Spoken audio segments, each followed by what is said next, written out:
Library. Miss Hernandez and Mr. Franklin take us to the school library twice a week. It's filled with books on shelves, climbing to the ceiling like little buildings. Each book is like a door, waiting to be unlocked. Today I sit at a table, but I don't pick a book to read like everyone else in my class. Today, I don't know why. Feels like the day at the grocery store. Today I'm thinking of how my mother always wanted to learn to read, to own a book, to open one of these magical presents and see what's inside. Ms. Hernandez shows me a book about cows. She asks me to find a picture of a cow like goal, but I tell her I don't feel in a library mood today. That's okay, she says. I know how that goes. It's just so hard to choose, I add. There are so many books, and where I come from, there are hardly any. Miss Hernandez nods. I felt that way a lot when I first came here. Once when I went to the mall and ended up hiding in a corner of a clothes store. It was just too many lights, too many clothes, you know? And I still feel kind of funny at movies. Have you been to a movie yet? I shake my head. Not one of the big movies. But I did see a little one on the flying boat. I went to a grocery store, though. I whisper the last word. Cry. Miss Hernandez pats my hand. It's just too much sometimes, isn't it? When you had almost nothing, and when you know that many people still have so little. I don't know what to do with it all, I say. I kick at a chair leg. To have all this food and all these books and all this freedom, I feel I don't know the word, too lucky. It's a big gift, she agrees. I reach for the cow book. My father would have liked this book, I say. I'd like to hear about your family, Miss Hernandez says. I think for a minute. My father was a fine singer, I say. Tell me more, Miss Hernandez says. And I do. Going up. Time passes, the kind they call weeks.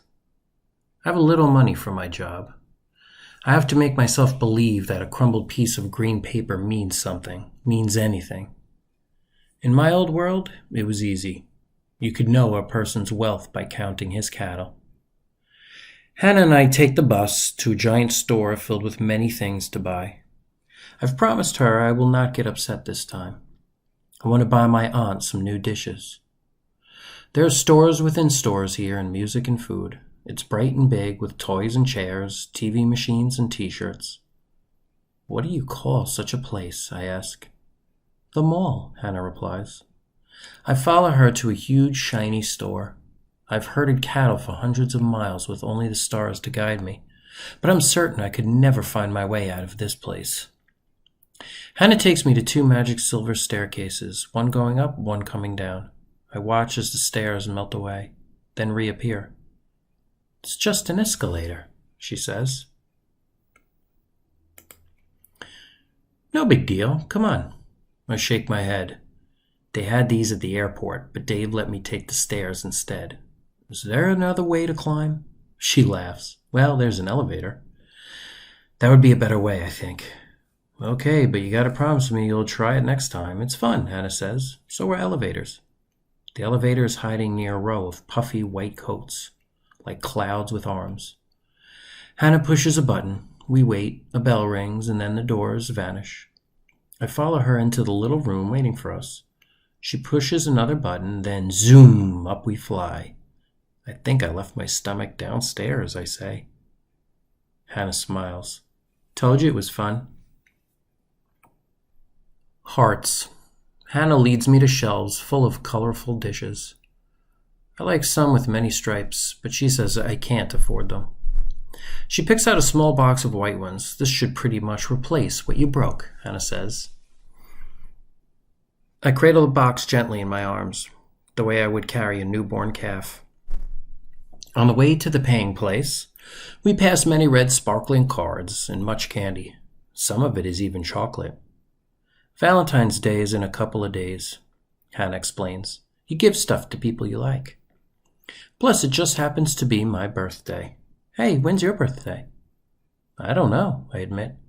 We don't have birthdays in the way that you do, but I know I was born in the time you call summer. Hannah looks confused by this news. It's hard for me to remember that she sometimes finds my ways as strange as I find hers. I must find you a gift, I say. After I pay you back the money I owe for the bus and the washing, how much do I have left? No way, Hannah says. You're not spending your hard-earned money on yours truly. But it would make me very proud, I argue, and it's my duty as your friend. Hannah grins out of one side of her mouth, a silly, tilted smile, like a new moon rising. Okay. See that little box of heart candy? You could afford that. It must be chocolate, I say firmly.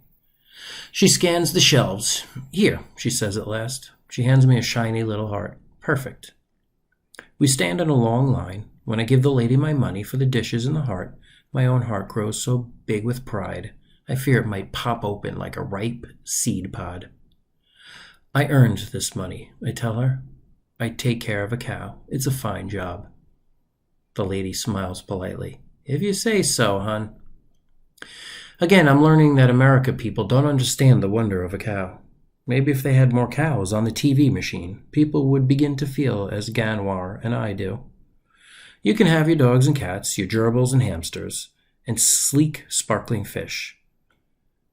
But you will have lived just half a life if you never love a cow.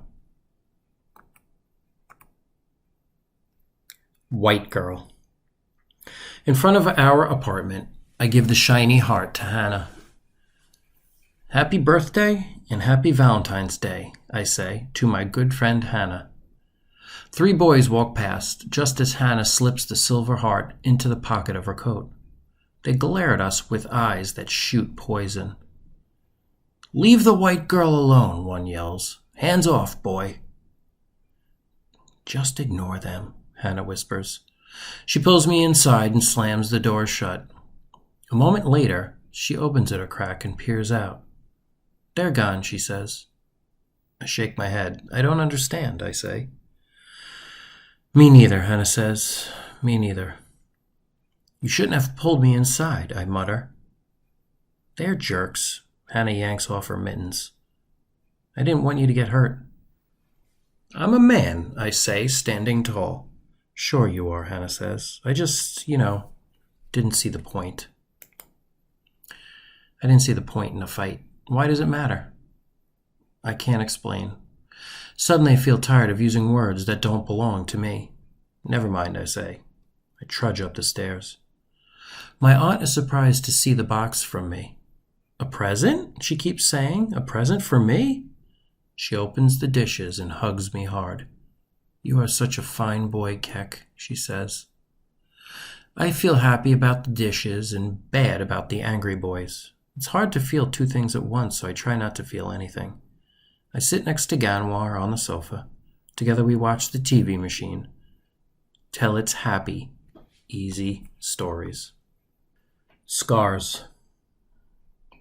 Every weekend and other days sometimes, Ganwar and I go to Lou's. It feels good to go somewhere simple, to work and sing and eat cookies with chocolate. Ganwar doesn't say so, but I think he is calmer on these days. Sometimes he even whistles a radio song, or tells me jokes in English that I don't understand.